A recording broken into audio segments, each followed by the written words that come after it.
A nurse slapped a 94-year-old Marine, but she never saw the 15 hardened bikers watching. Now, a son's rage is about to be unleashed, forcing him to choose between the law he flouts and the brutal justice his family demands. If you're new here, subscribe and comment your location. Now, let's begin.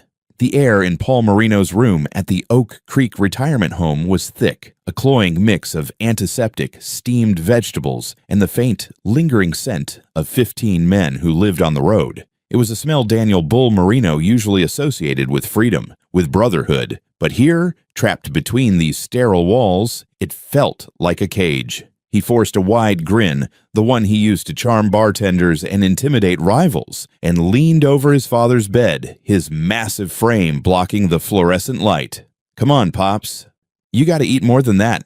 The Jell-O's the good green one, not the crap red kind." He wiggled the spoon, making the lime green cube tremble. Paul Marino, 94 years old, a man whose spine had once been straight enough to lead a platoon onto the hellish black sands of Iwo Jima, was now a fragile collection of bones under a thin blanket. But his eyes, a piercing clear blue that saw everything, flickered with life. They swept the room, taking in his sons, all of them, 15 members of the Iron Souls MC, clad in worn leather vests adorned with their Reaper insignia, crowded the small space. They were men with names like Jaws, Tiny, and Gears, men who collected debts and enforced boundaries. But in this room, they were just Paul's boys. They brought the outside in with them, the scent of motor oil, cheap whiskey, and open highways, a weekly infusion of life that fought back against the slow, creeping decay. "The red has more flavor," Paul rasped, a ghost of his old commanding voice. A tremor ran through his hand as he pointed a bony finger. "You wouldn't know flavor if it hit you in the face, Danny." A ripple of genuine warm laughter went through the men. Bull, the club's vice president, felt a real smile break through his performative one. "See? He's still sharper than all you clowns combined. Still putting me in my place." The moment was perfect. A tiny, defiant pocket of warmth in a cold world. It was a sanctuary, and for a few minutes, the weight of Bull's other life, the violence, the money, the constant low-grade threat, lifted from his shoulders. It was shattered by the sharp, imperious click of heels on linoleum. "All right. Gentlemen, visiting hours are technically over. Mr. Marino needs his rest." The voice was like saccharine, sweet, but with a bitter, chemical aftertaste. Nurse Brenda swept into the room, a woman whose tight, blonde bun and tighter smile seemed designed to suppress any form of joy. Her eyes, a flat, lifeless brown, scanned the room of bikers with a familiar blend of disdain and a flicker of fear. Bull felt the mood shift instantly. The relaxed postures of his brothers straightened. The easy laughter died in their throats. "We just got here, sweetheart," Bull said, his voice a low, controlled rumble. He kept his tone even, the one he used when dealing with cops or nosy city councilmen, a veneer of civility over a core of steel. "Give us 10 more minutes. The man needs his family, not just his rest." "It's not a request, Mr. Marino. It's policy." She moved past him as if he weren't there, her focus laser-locked on Paul. She carried a small paper cup with a single, large white pill in it. "Now, Paul, let's get you settled. You need to take your new medication." Paul's face, which had been animated moments before, crumpled with confusion and a touch of fear. I don't need that one, Danny. Makes my head fuzzy. I can't think straight. I don't like it." "Doctor's orders," Brenda said, her voice losing its fake sweetness, turning hard and transactional. She reached for his arm, her grip firm and impersonal. Bull stood up. The chair scraped against the floor, a harsh sound in the quiet room. His 6'4" frame seemed to suck all the air and space from the corner. "He said he doesn't want it." The words were clipped, final. "You heard him." She ignored Bull completely, a calculated dismissal that sent a fresh wave of heat up his neck. She was treating his father like a disobedient child, like an object. "Don't be difficult, Paul. Open up." She brought the pill to his lips, her fingers pinching it. What happened next unfolded in a horrifying, slow-motion blur that would be seared into Bull's memory forever. Paul, frustrated, embarrassed, and scared, swatted at her hand. It was a weak, uncoordinated gesture, the last resort of a man who had spent a lifetime commanding respect. The pill flew from her fingers, a tiny white arc, and landed silently on the patterned floor. A look of pure, unadulterated rage contorted Brenda's face. It was there and gone in a second, a flash of lightning that revealed the true landscape of her soul. But every single man in the room saw it. They were experts in reading aggression, in sensing the shift before a fight. And this was a seismic shift. "You stupid old man," she hissed, the words venomous. And then she did it. Smack. The sound was like a gunshot in the hushed room, an open-handed, stinging slap across Paul Marino's face. His head snapped to the side with a force that seemed like it would break his neck. A faint, hand-shaped red mark began to bloom on his papery, age-spotted skin. The world stopped. For a full 3 seconds, there was absolute dead silence. The 15 members of the Iron Souls MC froze, their brains wired for instant, violent response, struggling to process the unimaginable. Someone had laid a hand on their pops, not in a dark alley, not in a rival bar, but here, in his own bed, in front of all of them. The violation was so profound, it was momentarily paralyzing. Bull didn't remember moving. There was no thought, only a primal white-hot circuitry that bypassed his brain and went straight to his muscles. One moment he was standing by the bed. The next he had Brenda slammed against the wall, his left forearm pressed like an iron bar against her throat, cutting off her air. His right hand was fisted in the front of her scrubs, the fabric tearing. His face was inches from hers. His eyes, usually a calm, watchful brown, were now black pits of murderous intent. The spell was broken for the others. As one, they closed ranks, a wall of leather and muscle. James, the sergeant-at-arms, blocked the door, his massive arms crossed. David, the treasurer, stood at the window, his sharp eyes scanning the parking lot. The room, which had moments ago been filled with love, was now a sealed chamber of imminent violence. The air crackled with it, a static charge that raised the hairs on their arms. "You," Bull whispered, his voice trembling with a fury so deep and personal it was terrifying. It wasn't the cold fury of business. This was a raw, wounded, paternal rage. "What did you just do?" Brenda's eyes bulged. Her face, which had been twisted in anger, was now a mask of pure, pants-wetting terror. She clawed at his arm, her nails scratching uselessly at his leather vest. She tried to speak, but only a choked gurgle escaped her lips. The scent of her fear, sharp and sour, mixed with the antiseptic air. "Bull!" The voice was weak, thready, but it carried an undeniable authority. It was Paul. He had pushed himself up straighter in the bed, his hand reaching out, trembling, to rest on his son's arm. "Daniel, not here, not like this."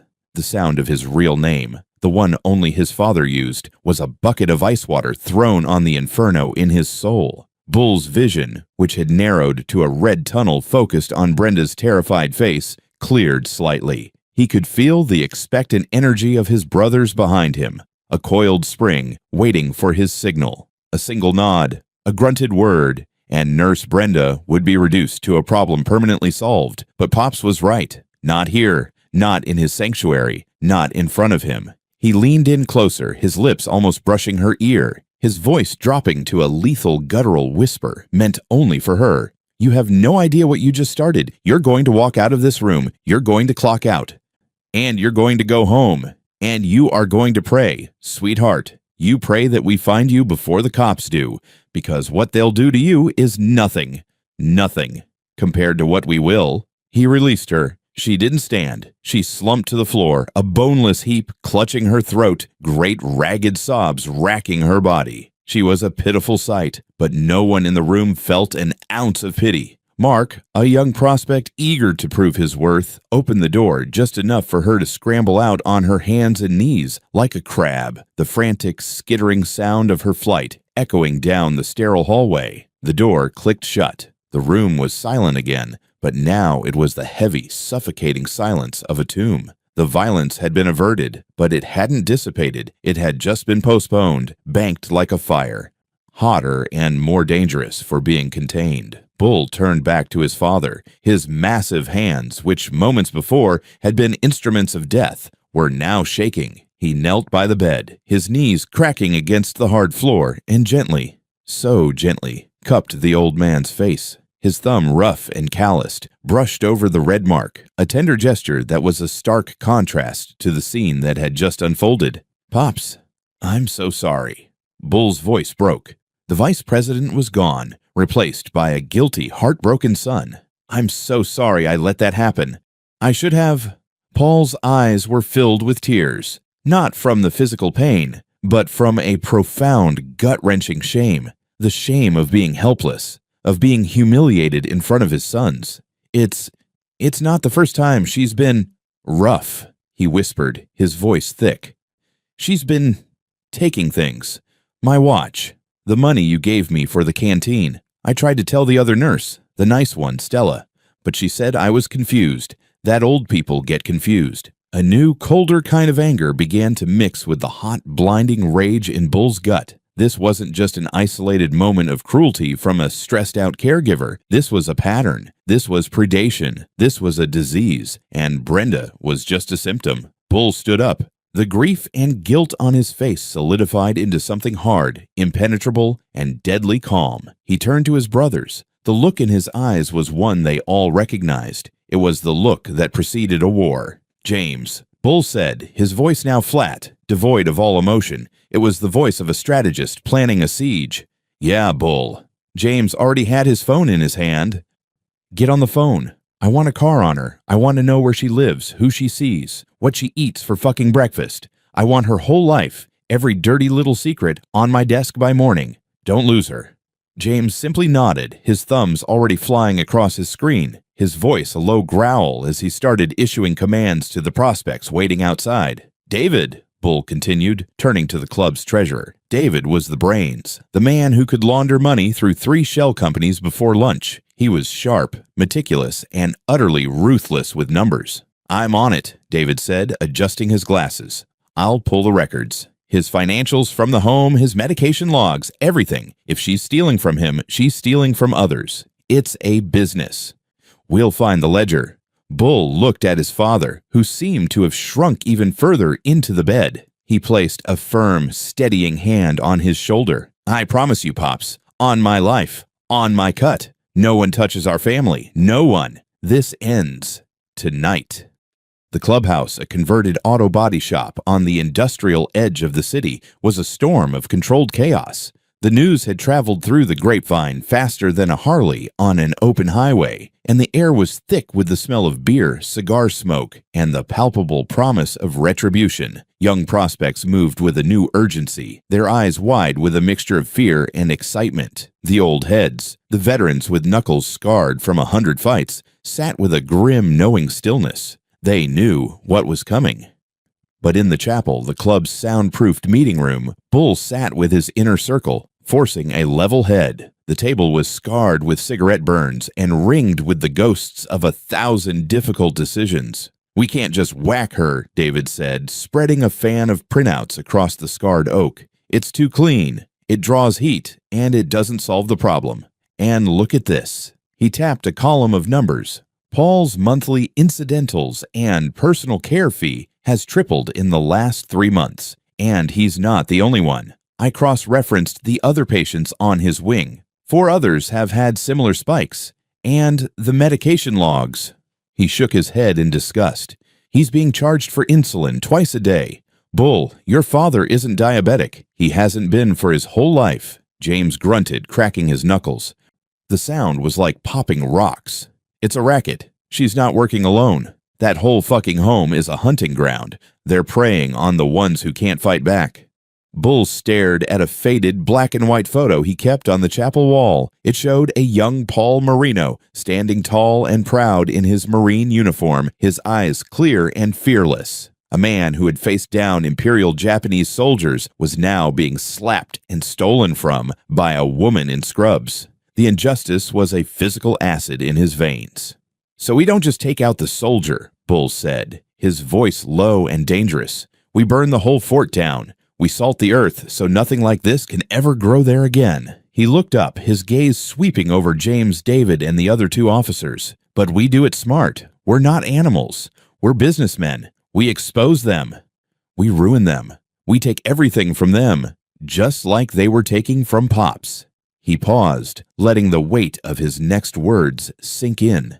"And then," he added, his voice dropping to a near whisper, "we visit them." The plan was set in motion with the chilling efficiency of a military operation. Over the next few days, the Iron Souls operated on two parallel tracks. The first was a facade of legitimate inquiry. Prospects, who usually looked like they'd just rolled out of a bar fight, were scrubbed clean and dressed in borrowed button-down shirts. They posed as concerned nephews and grandsons visiting Oak Creek to ask careful, pointed questions about fee structures, medication management, and patient safety. They were polite, respectful, and their eyes missed nothing. The second track was in the shadows. David, with the help of a paranoid genius hacker they kept on a generous retainer, delved deep into the nursing home's corporate ownership, a labyrinth of LLCs and holding companies. They followed the money, tracing it from the inflated patient bills to the shell companies and finally to a series of offshore accounts. It was during this tense, shadow war investigation that Elena came into the picture. She was the day shift nurse who had earned Paul's trust. Bull first saw her properly 2 days after the incident. He'd come for an unannounced visit, his gut churning with a need to see his father, to assure himself the world was still right. He found her at Paul's bedside, her back to the door. She was leaning over, patiently helping him with a crossword puzzle book, her voice a soft, melodic counterpoint to the grim reality of the place. "He's stuck on a 7-letter word for courage," she said, looking up as Bull's shadow fell over them. She didn't startle. Her eyes, a warm, deep brown, met his without flinching. She had a calm, centered presence that was immediately disarming. "Valor," Bull said, the word coming out softer than he'd intended. He was caught off guard by her directness, by the lack of fear in her gaze. Paul smiled, a real, genuine smile that reached his eyes. "See, my boy's smart. He reads." Elena smiled back, a transformation that lit up her whole face. And for a single dizzying moment, the crushing weight on Bull's shoulders felt a little lighter. "That's it. Valor." She stood smoothing down her blue scrubs. "I'll let you two talk. He's had a good day today. Much more like himself." Bull caught up with her just outside the room, in the hallway that smelled of bleach and despair. "Thank you," he said, his voice gruff, "for being kind to him." Elena's gaze was direct, assessing. "He's a lovely man. It's an honor to care for him." She hesitated, glancing down the hall to ensure they were alone, then lowered her voice. "He told me what happened with Brenda. I reported it to the administration, filed a formal incident report, but nothing's happened. She's still on the schedule, just moved to a different wing. It's like they're protecting her." Bull's jaw tightened, a muscle twitched under his eye. "Of course they are." "There are other rumors," Elena continued, her voice barely a whisper. She was risking her job, he realized. "About missing items, jewelry, cash, about bills that don't make sense. I've tried to speak up in staff meetings, but I'm new. They just tell me I'm stressing the system and that I need to learn how things are done here." The frustration in her voice was raw and genuine. It was the sound of a good person trapped in a corrupt machine. A dangerous, brilliant idea began to form in the strategic part of Bull's mind. An inside ally, a source, someone who knew the system, who had access, who was trusted. He looked at her, her intelligence, her compassion, her clear moral courage. "What's your name?" he asked, though he already knew it from her name tag. He wanted to hear her say it. "Elena. Elena Reyes." "Elena," Bull said, his tone deadly serious. He took a half step closer, invading her personal space, not as a threat, but as a conspirator. "What if you could really do something? What if you could help us stop it? Not just report it, stop it. For good." Her eyes widened slightly, the brown depths searching his. She was smart. She understood the implication immediately. "Us?" He didn't answer. He just held her gaze, letting her look into the abyss of his world, letting her see the promise of ruthless, effective justice there. The charged silence between them was as palpable as the tension before a thunderstorm. She was standing at a precipice, and he was asking her to jump. She took a deep breath, her decision made in that single courageous moment. "I want to help Paul," she said, her voice firm. "Whatever it takes." Their alliance became the linchpin of the entire operation. Their meetings were clandestine, fraught with a nervous energy that had nothing to do with the mission and everything to do with the two of them. They met in quiet, anonymous coffee shops where the steam from their cups fogged the windows, or during her lunch breaks in a deserted city park, sitting on a bench while the world passed by, oblivious. They were a study in contrasts, the hulking, tattooed biker, his knuckles scarred, his presence a disruption to the peaceful surroundings, and the compassionate, graceful nurse, her demeanor calm and healing. But as they shared information, her insider knowledge of staff routines and medication cart security, his findings from David's digital sleuthing, a powerful, undeniable chemistry ignited. It was in the way their hands brushed when she passed him a folded copy of a medication log, the electric jolt that passed between them. It was in the way her laughter, a sudden, warm, surprised sound, escaped her at one of his dry, gallows humor jokes. It was in the way his protective instincts, usually so brutal and encompassing, became fiercely, exclusively gentle when focused on her. During one late-night meeting at the clubhouse, after she'd provided a crucial printout of the controlled substance logs that showed massive discrepancies, Bull walked her to her car. The club's parking lot was quiet, illuminated by a single flickering floodlight that cast long, dancing shadows. The roar of the party inside was a distant, muffled beat. "You're taking a big risk," he said, standing close to her beside her sensible, compact car. The night air was cool, but the space between them was warm. "You know what we are, what we do." She looked up at him, the poured light carving the elegant lines of her face into a beautiful mask. "I know what you are to Paul. I see the way he looks at you. And I know what you're trying to do for him, for all of them in that place. That's what matters to me. That's the only thing that matters." He reached out then, his calloused fingers capable of such violence, coming up to gently trace the line of her jaw. It was the lightest of touches, a whisper of skin on skin, but it sent a jolt through both of them, a current of pure, unvarnished want. Her breath hitched. He could feel the rapid, fluttering pulse at the base of her throat. "When this is over," he started, his voice a low, gravelly rumble, full of a promise he couldn't yet put into words. "When this is over," she finished for him, her own voice breathless, her eyes holding his with a certainty that stole the air from his lungs. It was a pact, a future.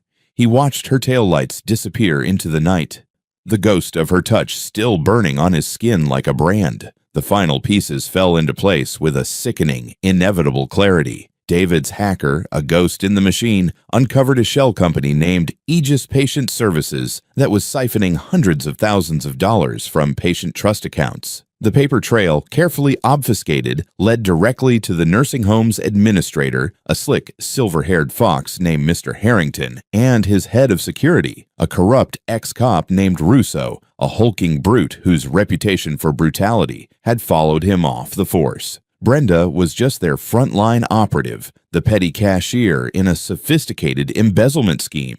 James's physical surveillance confirmed it. From a van with tinted windows, he watched Brenda meet Russo in the shadowy corner of a supermarket parking lot. An envelope thick with cash changed hands. They were partners. They were all partners in this grift against the helpless. They had it all. Bank records, secretly recorded conversations from a tiny device Elena had planted in the staff room, damning time-stamped photos. It was a prosecutor's dream. It was enough to send them all away for a long, long time. But for the iron souls, the law was only half the justice. The law was slow, and it was lenient. It allowed for plea deals and early parole. Their justice was swift, final, and carried a much deeper lesson. The takedown was a two-pronged attack, a masterpiece of asymmetric warfare. An anonymous, meticulously organized packet of evidence was delivered simultaneously to the district attorney's office, the state licensing board, and a notoriously dogged local investigative journalist. At the exact same time, under the cover of a moonless night, Bull, James, and David paid a visit to the administrator's expensive mock Tudor home in a pristine suburb where the streets were silent and the lawns were perfect. Harrington answered the door himself, dressed in a silk robe, a crystal glass of brandy in his hand. His face, usually a mask of unflappable confidence, paled to the color of old parchment when he saw the three grim-faced men looking utterly out of place on his manicured doorstep. "We're here to accept your resignation," Bull said calmly, stepping inside without an invitation. His boots were loud on the polished marble floor. "Effective immediately. You're going to call your board in the morning and cite personal reasons. You're going to liquidate your assets, the offshore ones too, to reimburse every single patient you and your people have stolen from, with a 50% interest penalty for the inconvenience. And then you're going to get in your car, drive to the airport, and leave this state. Permanently." Harrington sputtered, his dignity affronted. "You can't. This is extortion. I'll call the police." James stepped forward. He didn't say a word. He just stood there, his presence filling the opulent foyer, his silence more threatening than any shout. He picked up a small, expensive-looking porcelain figurine from a side table, examined it with a dispassionate eye, and then, without changing expression, crushed it to dust in his hand. The fine powder sifted through his fingers onto the pristine floor. "No," James rumbled, his voice like grinding stones. "This is a courtesy. The alternative involves a lot more cement, a very deep lake, and no one ever finding your brandy glass again. Your choice." The man crumpled. The fight went out of him in a rush, his shoulders slumping. He looked from Bull's cold, determined eyes to James's implacable face, to David's sharp, calculating gaze. He knew with a chilling certainty that he was looking at men who operated on a different, older set of rules, a code where consequences were absolute and permanent. He nodded, defeated. Next was Russo, the security chief. They found him in his usual dive bar, a place called The Last Call, holding court with a few sycophants playing the big man. Bull sat down on the stool next to him. The bar smelled of stale beer and desperation. "The cops are on their way, Russo," Bull said quietly, not looking at him. "They have everything. The shell company, the transfers, the photos of you and Brenda. They'll be here in about 10 minutes. Russo, a proud and violently stupid man, sneered. "You got nothing." "But we wanted to thank you personally," Bull continued, as if he hadn't spoken, finally turning to look at him, "for the exceptional care you showed our father." That was the trigger. Russo, his ego fatally wounded, made the mistake of swinging first. He was big, and he was fast, but he was a brawler. Bull, James, and David were artists of violence. The ensuing fight was short, brutal, and entirely one-sided. It was less a fight and more a dismantling. When the police arrived 10 minutes later, responding to the anonymous tip about the massive embezzlement ring at Oak Creek, they found Russo unconscious, slumped over the sticky bar, his face a bloody mess, one arm bent at a sickening angle. A neatly bound folder of evidence was sitting on the bar stool beside him. Finally, it was Brenda's turn. She had been hiding in a cheap, pay-by-the-week motel on the edge of town, too terrified to go home, living on vending machine snacks and her own fear. She never heard them come in. James had a master key for every seedy motel in the city. One moment she was staring at a flickering game show on the ancient TV. The next, the door was open and the small, dank room was filled with silent, leather-clad men, blocking her only exit. Bull stood in front of her, his expression unreadable. She began to sob hysterically, begging, offering excuses, snot and tears mingling on her face.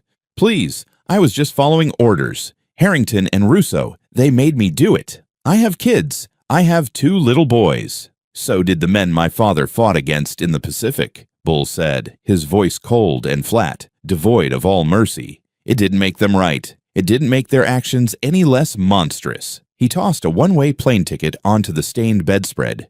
"You have one chance. One. You get on that plane to a city you've never heard of. You get a job. A real job, not this. You keep your head down and you never ever work near the elderly, the sick, or the vulnerable again. If your name ever pops up on a nursing license, a caregiver application, anything, anywhere in this country, we will know."